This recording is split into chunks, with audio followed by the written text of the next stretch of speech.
Hi Downton fans, my name is Anna Robbins, costume designer for Downton Abbey, A New Era.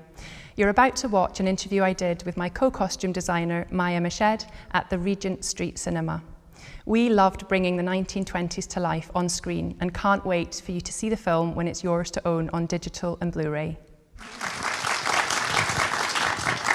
I would like to start with a question for you, Anna, because you were the costume designer for the 5th and 6th seasons of the TV series and also for the previous film.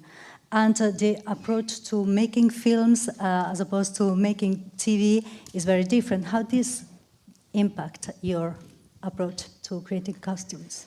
Yeah, so it was a real challenge taking it from the series into the film in terms of scale and the fact that you're working where costumes are going to be seen a couple of inches high to being seen a couple of meters high. And when you're working with original pieces that are almost 100 years old, the kind of level of detail that's going to be seen is much higher. So it's like we had to raise the bar and look to just make things feel more cinematic, but also practically museum quality in terms of what we were able to put on screen. So it was challenging across a number of levels, but a great opportunity to sort of showcase the costumes in greater detail.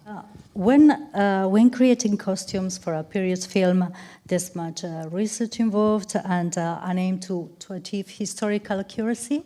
But did you do any kind of adjustment to the costumes to make them more appealing to a 21st century audience? Yeah, it's a tricky thing because Downton's is known for its accuracy, its historical accuracy, its sort of sense of the period, and to a certain extent you're almost straitjacketed by that because the expectation of it being accurate is so high. And I've always said this is still a fictitious drama, it's still storytelling, it's still wanting to use costumes to tell stories and help to characterise. And it's more, I think, about the authenticity of the period, so definitely wanting the costumes to feel authentic. And we used a lot of original pieces, which I'm sure we'll talk about in greater detail, but I've always said that it's a bit like looking through a contemporary lens at that period and that you're curating from things that are historically accurate, but you're curating them with a modern eye. So it's covetable and aspirational to a modern audience, and it's a kind of edited version of 1928. Something very, very important in achieving the dream image that Downton Abbey offers is that it's a certain consistent coherence of all the aesthetics of the film, all the aspects like hair, makeup, set, photography, everything. How do you work? How do you coordinate? Well, that's actually the beauty about filmmaking, that group of people, as you said, makeup designer, director, production designer, producers and costume designers in this case, that you all get together and have meetings and you do creative brainstorming and you put all your beautiful ideas together and create something amazing and very unique by collaborating very closely. Downton Abbey is very much about the costumes, and I think they're so beautiful, but the costumes wouldn't be so beautiful without beautiful production design and the lighting, and then I think also the music in this film is spectacular, when the film people arrive and there's jazz music. I think it's all just such a wonderful collaboration, right? Yeah, it becomes like a bigger than the sum of its parts, or something that when it comes together it ends up being, greater than the sum of its parts. And I think quite a large part of that is down to our producer Liz Trubridge, who is the person who puts, all of us together and is sort of creating, she's sort of building the recipe. Like it's a kind of alchemy in a way, I think, as to who you put together, and she kind of oversees the general look of it, and I think is probably responsible for the cohesion. Yeah. Okay, so would you say that you realize her vision rather than the one of the director, because there have been many different directors throughout the TV series, through the films?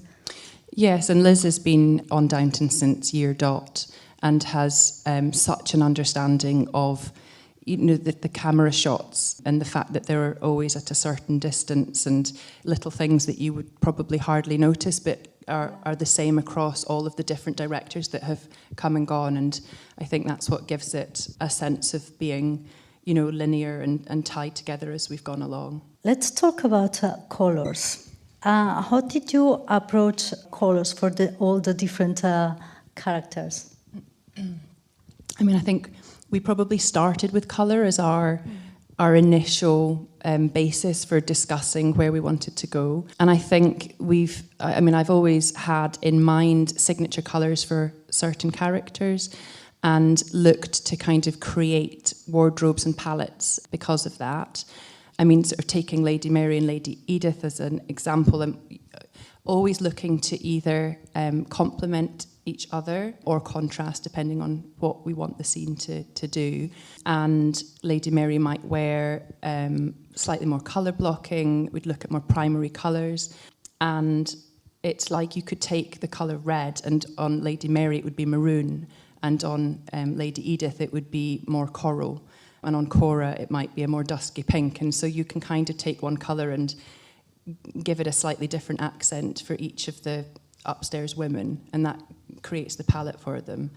On this film, I talked with Michelle Dockery about softening Lady Mary and presenting a slightly more vulnerable side to her character, and we did that through colour. So still using a lot of the sort of signature colour blocking and bold primary colours, but also introducing some dusky pinks and some sage greens and softening the textiles and fabrics that we used. And then with Edith, coming in with the prints that feel like a signature for her. It was about continuing a journey that has been started long ago. There's a real shorthand that I have with these characters. And I think what was then amazing was the injection of these really exciting new characters.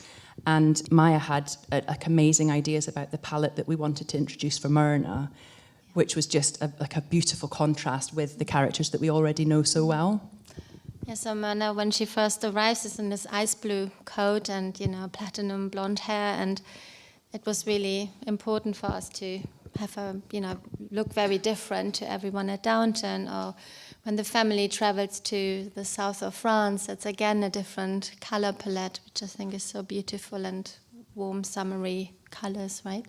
Yeah. So, yeah. And did you take inspiration from any real-life Hollywood diva of the time? Yes, we looked at Vivien Leigh, and it was really enjoyable to research these Hollywood stars in the 1920s, Vivien Leigh, Greta Garbo, Marlene Dietrich, and we will speak about this later. It was also fun to create the 1875 costumes out of a 1920s perspective, but we get onto that later. But yeah, being a part of the film set in the south of France, what was the approach to address the French characters, but also the English characters out of their comfort zone? When we first got the script and we were able to see how many different worlds had been created that we were able to explore. So, we know Downton and we understand it, and we've got these sort of dark wooden backdrops and, the red sofa in the library, and you've got all of these very signature colours that you're working with, a certain palette that works within an English aristocratic house. To then jump into the south of France gave us an opportunity to completely flip the palette and look at these sort of Neapolitan sorbet-like colours set against these kind of much lighter, brighter backdrops, saturated sunlight, and seeing how Julian Fellowes had written the script, where it wove between those two locations, gave us a great opportunity to bounce backwards and forwards from that really sort of summery Riviera feel back to Downton and contrast the palette of the costumes, in the same way. If usually a part of a film wardrobe is rented or bought and then adapted to the actors that are going to wear them, and another part is normally made especially for the characters, how did it work in this film? I think it's generally a very organic process, right? And as Anna already said, it's about authenticity.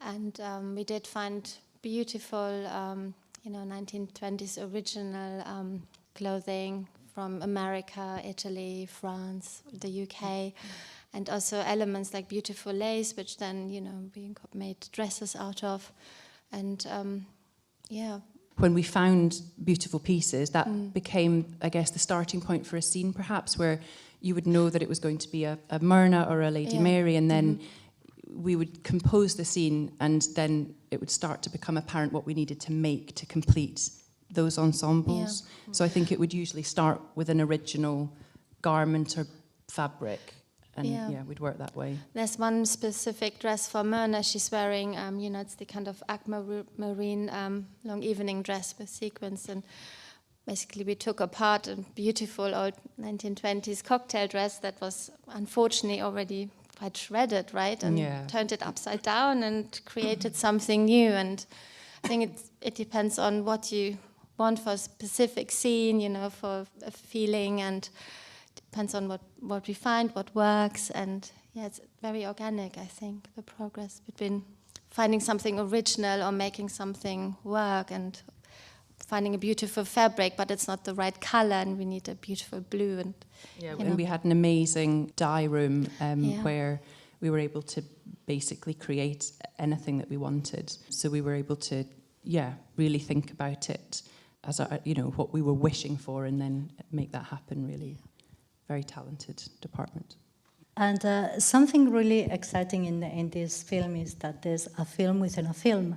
And how did you approach the overall creation of the costumes for those scenes to enhance the difference between? Maja should talk about this because she led on it, and it was great. I just wanted to say that the reason it came about was because of us, in that there was always this film within a film, but it was written as the 1920s, and we were talking about it, saying, but this is this incredible opportunity to delve into a completely different world, a different century even, and create something that looks really different. And again, a side to 1920s society that we haven't seen. So coming up with the 1870s gave us this incredible starting point in terms of shape and silhouette and style. And as Maja touched on, the fact that we were doing it through a 1920s lens, so looking at films that were filmed in the 60s but set in the 40s, and the fact that this sort of 60s hair and makeup and styling was seen through the clothing as it was designed, and we wanted to get that kind of mashup of 1920s meets 1870s. And it was, a great opportunity because Myrna inhabits the glamour of the 1920s and then the 1870s. And it was quite challenging to look at, these 1875 costumes out of a 1920s point of view. It's like, how do you get there? What fabrics do you use? What flowers did they use? And there's this beautiful, it's a play called The Age of Innocence from the 1920s. And it's like, why does it look 20s? What exactly is it? And it took quite a while, and experimenting with fabrics, color, different textures, and especially beautiful old flowers made in the 20s. It took a little while to get there, but then I think it does work really well. And then also scenes of The Gambler, the film are in black and white, and the costumes had to be high contrast at the same time, and it was beautiful. And as Anna said, the jewelry and the hair and makeup really make it then look perfect, right? And we slightly augmented the proportion of the bustle, because I think our director, Simon, got really nervous that Laura Haddock wouldn't be able to stand or sit or lie on the bed. For the dinner scene, right? Sit at the dinner scene elegantly. So we had to sort of play about and get Laura to try sitting and try lying, and eventually I think did we take some of the bum pads out a little bit? And, we did, and made it just feel a little bit more contained, which I think helped to make it feel like it was ours and to give it a stamp. It was less 1875 then as well. It was more an interpretation, and it worked really well, I think. Okay. You mentioned jewelry. Do you also take care of the jewelry? Yes, absolutely, yes. And how do you work on this? Do you use replicas, originals? I think the jewelry is so important. I mean, it's kind of finishes off the look beautifully, and I can only speak for Myrna. I mean, what was really important about that, the jewelry that I chose for her was very contrasting, you know, to her look, whereas all the other beautifully elegant ladies from Downton, it really matched the costume and, you know, hand makeup. It just was such a beautiful unity, and it was quite fun to have Myrna then. It was clashing, and it just about doesn't really work, and that was fun, wasn't it? Yeah, great. And we work with an amazing jeweller called Sophie Millard, who has provided jewellery across all of the series and both of the films now. And I think we worked out that we'd hired over 500 pieces of jewellery for the film. It was like a constant stream of beads and diamonds, and it's a really creative process. And I mean, the accessorising is great. I love the millinery and the jewellery and the bag sourcing and the shoemaking. And we were really fortunate to be able to work with Bentley and Skinner as well, who provided us with some incredible originals. Lucy's tiara at her wedding and this beautiful brooch that she wears are eye-wateringly expensive originals, so it was quite a nerve-wracking day on set. And kind of peppered across the film, there's some beautiful pieces. I think Myrna had a few, Mary had a few. The ones that really, really sparkle tended to be the real diamonds. There are a lot, and I mean a lot, of hats in this film. I was just curious how much were stock, how many were bought in, and did you work with any particular milliners? Yes, so some of them are original, although they usually tend to be quite small, and then definitely won't work if the actresses are wigged. That tended to mean that we would have to make. I work with an amazing milliner called Sean Barrett, who has made hats for like pretty much every film you've probably seen that's been filmed in the UK. And he's incredible at translating designs and going up into his loft and finding original trims and veils and straws and flowers and things. The vast majority of the principal women are bespoke made hats. And the gents is a kind of combination of new sources, bespoke makes and hires, I'd say. I think the interesting thing about this film is that for most of the film, the costumes immediately tell you the status in the hierarchy of the people. And for me, the interesting moment is when the staff get recruited as the dinner party guests. And then suddenly the whole thing is turned on its head. And particular moving moments were when the staff look at each other in different status costumes. How did you approach that in terms of what you would do to bring that through? It was really enjoyable, especially to dress Mrs. Patmore and Mrs. Hughes. I mean, when they just come down the staircase, it was just wonderful to watch. And I think, again, I keep using the word organic, but as soon as we started having the costume fittings and you work closely with the actors, it just evolves, and we just had so much fun putting on corsets and let's keep adding flowers and let's make the train even bigger and add some more jewelry. It was fun. It was really a beautiful experience. And Leslie, really who plays it. Mrs. Patmore, had always wanted to wear a tiara on Downton, and this was her she got her tiara, first of course. opportunity to take her little cap off that she has had since day one of series one, and she's never relinquished it because she just says that it's Mrs. Patmore's, it's her the favourite part of her costume, and she was able to take that off and put this tiara on, so that was like a really lovely moment. Yeah, we had the tiara before the costume was even ready, so we have the tiara. So it's really wonderful, Yeah, I was going to ask about the downstairs. It's much clearer with the upstairs characters. How much character you can give them through color, and how do you help an actor when basically it's a uniform and the differences are less visible from period to period when we follow them? And you just mentioned Mrs. Patmore, so is there more? Yes, and that's a journey that started before I even came on board with the series. Creating the character through their uniforms was the main way of doing that, and it's definitely in the choice of fabric and the cut and the detailing. Anna would have a sort of a delicacy to it, often a kind of floral texture within the silk or the wool. Baxter would have little details that would show that she was a competent seamstress herself and could actually, add detail to a uniform but they would make their own clothes with fabric that was provided by the family. Usually their Christmas present would be a bolt of fabric.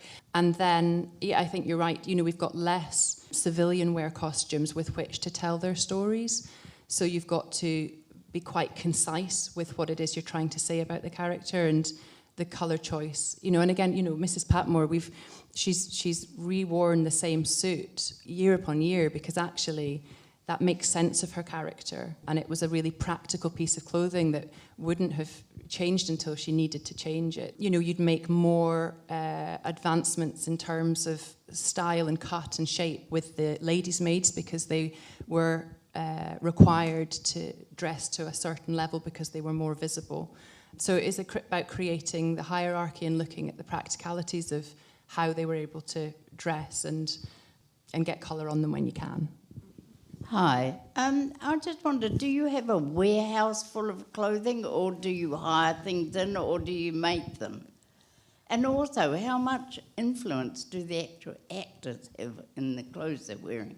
There is a huge warehouse in LA where all of the costumes are stored. So everything that we made on the series and on both films has been kept and is archived. And the amazing part of Downton is that I think the costumes have got a life after the film and are quite often seen again in exhibition spaces. And that's a lovely thing as a costume designer to know that the detail can be seen again. There's a combination of making and sourcing and hiring, and the hires will go back to the hire houses.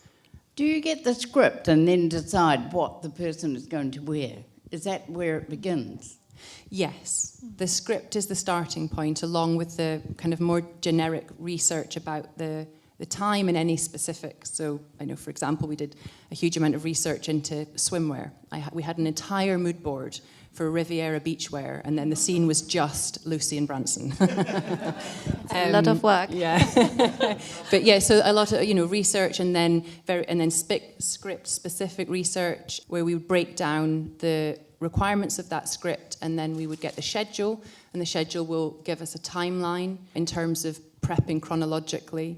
So when the schedule changes, there's all panic in the workroom as we've got to make things in a different order. But yes, essentially everything starts with the script. And it is collaborative with the actors. Yes, it is. So, of course, there first our ideas of how, what the character should look like, what you want to bring across to the audience, what kind of feeling you want to create.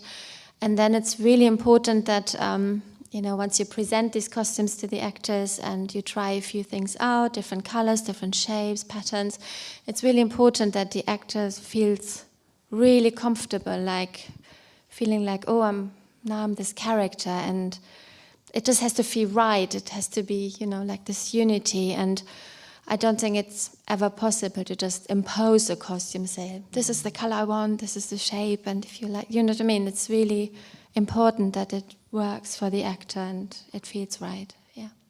Yeah, it's like a light switch, isn't it? It's like when it's right and you're in the room and you're working together, it's really clear when you've got a good idea, and then you hit your stride, and so maybe subsequent fittings would be slightly more streamlined because you know where you're going, and they'll trust the process. But yeah, it's a beautiful part of what we do.